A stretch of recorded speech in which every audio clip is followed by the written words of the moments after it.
ನಮ್ಮ ಸಮಸ್ತ ವೀಕ್ಷಕರಿಗೂ ನಮಸ್ಕಾರಗಳು. ಇಂದಿರಾ ಮನೆ ಅಡುಗೆಗೆ ಸುಸ್ವಾಗತ. ಇಂದಿರಾ ಮನೆ ಅಡುಗೆಯಲ್ಲಿ ಇವತ್ತು ನಾನು ಎಗ್ ಸೇಮಿಯಾ ಮಾಡ್ತಾಯಿದ್ದೀನಿ.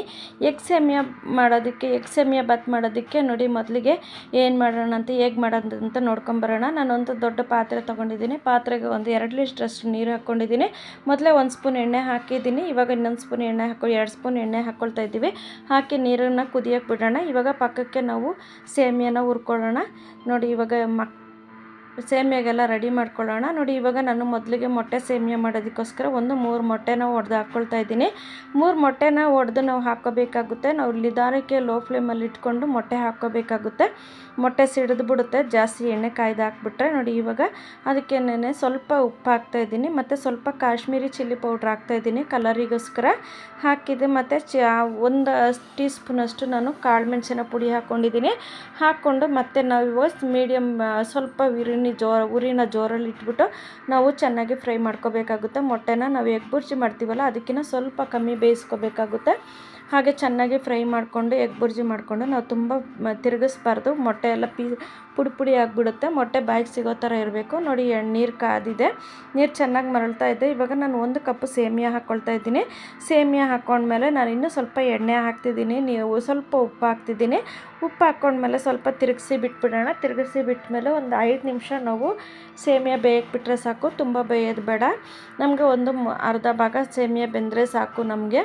ನೋಡಿ ಇವಾಗ ಸೇಮಿಯಾ ಬೆಂದಿದ್ದಾಗಿದೆ. ಮತ್ತು ಇದನ್ನು ನಾವು ಒಂದು ಜಾಲರ ಬೇಷನ್ಗೆ ನಾವು ಬಗ್ಗಿಸ್ಕೋಬೇಕಾಗುತ್ತೆ. ಜಾಲರ ಬೇಷನ್ಗೆ ಬಗ್ಗಿಸ್ಕೊಂಡು ನಾವು ಶಿಂಕ್ ಕೆಳಗಡೆ ಕೂಡ ಇಟ್ಟು ನಾವು ಬಗ್ಗಿಸ್ಕೋಬೋದು. ವೀಡಿಯೋಗೆ ಮತ್ತು ಫೋನ್ ಆ ಕಡೆ ಈ ಕಡೆ ತೊಗೊಂಡೋಗ್ಬೇಕಂತೇಳಿ ನಾನು ಸ್ಟವ್ ಮೇಲೆ ಇಟ್ಕೊಂಡು ನಿಮಗೆ ತೋರಿಸ್ತಾ ಇದ್ದೀನಿ. ಮತ್ತು ನೋಡಿ ಇದ್ರ ಮೇಲೆ ನಾವು ಚೆನ್ನಾಗಿ ತಣ್ಣೀರು ಹಾಕ್ಬಿಟ್ಟಾಗ ನಮಗೆ ಚೆನ್ನಾಗಿ ಉದುರಾಗಿ ನಮಗೆ ಸೇಮಿಯಾ ಬಂದುಬಿಡುತ್ತೆ. ನೋಡಿ ಇವಾಗ ಪಕ್ಕಕ್ಕೆ ಇಟ್ಕೊಳ್ಳೋಣ.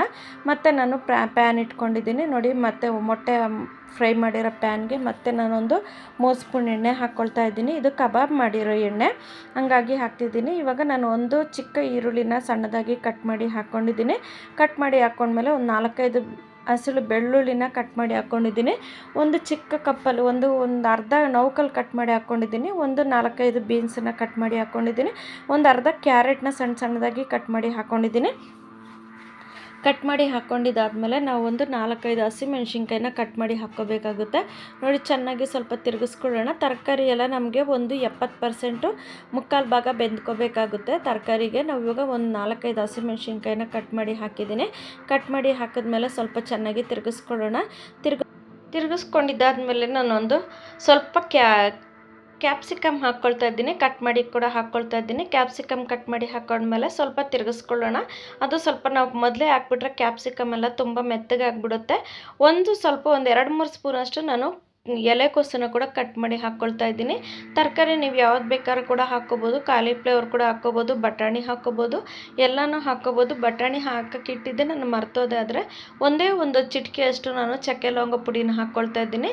ಸ್ವಲ್ಪ ಖಾರಕ್ಕೆ ಅನುಗುಣವಾಗಿ ಒಂದು 1/4 ಟೀ ಸ್ಪೂನಷ್ಟು ಖಾರದ ಪುಡಿ ಹಾಕಿದ್ದೀನಿ. ಯಾಕೆ ಹಸಿಮೆಣ್ಸಿನ್ಕಾಯಿ ಖಾರದ ಪುಡಿ ಮೊದಲೇ ನಾವು ಹಾಕಿದ್ದೀವಲ್ಲ, ಹಂಗಾಗಿ ಒಂದು 1/4 ಟೀ ಸ್ಪೂನಷ್ಟು ಅರಿಶಿನ ಪುಡಿ ಹಾಕಿದ್ದೀನಿ. 1 ಟೀ ಸ್ಪೂನಷ್ಟು ನಾನು ಮತ್ತೆ ಪೆಪ್ಪರ್ ಪೌಡ್ರ್ ಹಾಕ್ತಾಯಿದ್ದೀನಿ. ಪೆಪ್ಪರ್ ಪೌಡ್ರ್ ಇದಕ್ಕೆ ತುಂಬ ಚೆನ್ನಾಗಿರುತ್ತೆ, ಫ್ಲೇವರ್ ಕೊಡುತ್ತೆ. ಹಂಗಾಗಿ ನಾನು ಚೆನ್ನಾಗಿ ತಿರುಗಿಸ್ಕೊಳ್ತಾ ಇದ್ದೀನಿ. ಎಲ್ಲ ಹಾಕಿ ನಾವು ಚೆನ್ನಾಗಿ ತಿರುಗಿಸ್ಕೋಬೇಕಾಗುತ್ತೆ. ತಿರುಗಿಸ್ಕೊಂಡ್ಮೇಲೆ ನಾನು ಇವಾಗ ಬೇಯಿಸ್ಕೊಂಡಿರೋ ಸೇಮಿಯಾನ ಇದಕ್ಕೆ ಹಾಕಿ ಚೆನ್ನಾಗಿ ಮಿಕ್ಸ್ ಮಾಡ್ಕೊಳ್ಳೋಣ. ನಿಧಾನಕ್ಕೆ ನಾವು ಮಿಕ್ಸ್ ಮಾಡ್ಕೋಬೇಕಾಗುತ್ತೆ, ಚೆಲ್ಕೊಂಡ್ಬಿಡುತ್ತೆ ಎಲ್ಲನೂ. ನಾವು ಚೆನ್ನಾಗಿ ಮಸಾಲೆ ಶಾವಿಗೆಗೆ ಹಾಕಿರೋ ನಾವು ಒಗ್ಗರಣೆ ಹಾಕಿರೋ ತರಕಾರಿ ಮಸಾಲೆ ಎಲ್ಲ ಚೆನ್ನಾಗಿ ಮಿಕ್ಸ್ ಆಗೋವರೆಗೂ ನಾವು ಚೆನ್ನಾಗಿ ಮಿಕ್ಸ್ ಮಾಡ್ಕೋಬೇಕಾಗುತ್ತೆ. ಇವಾಗ ನಾವು ಮೀಡಿಯಮ್ ಉರಿನಲ್ಲಿ ಇಟ್ಕೋಬೇಕಾಗುತ್ತೆ. ಶಾವಿಗೆ ಅಡಿ ಹಿಡಿದ್ಬಿಡುತ್ತೆ. ಅದಕ್ಕೋಸ್ಕರ ನೋಡಿ ಇದು ತುಂಬ ಚೆನ್ನಾಗಿರುತ್ತೆ. ಬೆಳಗ್ಗೆ ಲಂಚ್ ಬಾಕ್ಸ್ಗೂ ಕಳಿಸ್ಬೋದು, ಮತ್ತು ಸಂಜೆ ಸ್ನ್ಯಾಕ್ಸ್ಗೂ ಮಾಡ್ಬೋದು, ರಾತ್ರಿ ಊಟಕ್ಕೆ ಮಾಡ್ಬೋದು, ಬೆಳಗ್ಗೆ ತಿಂಡಿಗೆ ಮಾಡ್ಬೋದು. ನಮಗೆ ತುಂಬ ಬೇಗನೆ ಆಗೋವಂಥದ್ದು ಆಗುತ್ತೆ. ಇದಕ್ಕೆ ಸ್ವಲ್ಪ ಕೊತ್ತಂಬರಿ ತುರ್ಕೊಂಡಿದ್ದೀನಿ. ನೋಡಿ ತುರ್ಕೊಂಡು ಇವಾಗ ಸ್ವಲ್ಪ ಅದಕ್ಕೆ ಜೊತೆಗೆ ನಾನು ಈರುಳ್ಳಿ ಸೊಪ್ಪನ್ನು ಕೂಡ ಹಾಕ್ಕೊಂಡಿದ್ದೀನಿ. ಒಂದು ಅರ್ಧ ಇಡೀ ಈರುಳ್ಳಿ ಸೊಪ್ಪನ್ನು ಹಾಕ್ಕೊಂಡು ಮೊಟ್ಟೆ ಫ್ರೈ ಮಾಡಿರೋದನ್ನು ಇದಕ್ಕೆ ಸೇರಿಸ್ಕೊಳ್ತಾ ಇದ್ದೀನಿ. ಇದಕ್ಕೆ ಸೇರಿಸ್ಕೊಂಡು ನೋಡಿ ಚೆನ್ನಾಗಿ ಮಿಕ್ಸ್ ಕೊಟ್ಬಿಡೋಣ. ಒಂದು ಮಿಕ್ಸ್ ಮಾಡಿಬಿಟ್ಟು ನಾವು ಸ್ಟವ್ ಆಫ್ ಮಾಡಿಬಿಡೋಣ. ನೀವು ಮನೇಲಿ ಮಾಡಿ ನೋಡಿ ಹೇಗೆ ಅನ್ನಿಸ್ತು ಅಂತ. ಎಗ್ ಸೇಮಿಯಾ ಮಾಡಿ ನೋಡಿ. ನಿಮ್ಗೆ ವಿಡಿಯೋ ಇಷ್ಟ ಆದರೆ ಒಂದು ಲೈಕ್ ಮಾಡಿ, ಕಮೆಂಟ್ ಮಾಡಿ. ನಮ್ಮ ವಿಡಿಯೋನ ಸ್ಕಿಪ್ ಮಾಡಿದೆ ನೋಡಿ. ನಮ್ಮ ವಿಡಿಯೋನ ಫಸ್ಟ್ ಟೈಮ್ ಯಾರಾದರೂ ನೋಡ್ತಿದ್ರೆ ದಯವಿಟ್ಟು ಸಬ್ಸ್ಕ್ರೈಬ್ ಮಾಡಿ, ಬೆಲ್ ಬಟನ್ ಒತ್ತಿ, ಲೈಕ್ ಮಾಡಿ, ಕಮೆಂಟ್ ಮಾಡಿ. ನಿಮ್ಗೇನಾದರೂ ಅಡುಗೆ ಬೇಕಾಗಿದ್ದರೂ ತಿಳಿಸಿ, ನಮ್ಗೆ ಗೊತ್ತಿರೋ ಅಡುಗೆನ ಮಾಡಿ ತೋರಿಸ್ತೀವಿ. ನಮ್ಮ ವಿಡಿಯೋನ ಸ್ಕಿಪ್ ಮಾಡದೆ ನೋಡಿದ್ದಕ್ಕಾಗಿ ತುಂಬ ಧನ್ಯವಾದಗಳು ವೀಕ್ಷಕರೇ. ನಮಸ್ಕಾರ.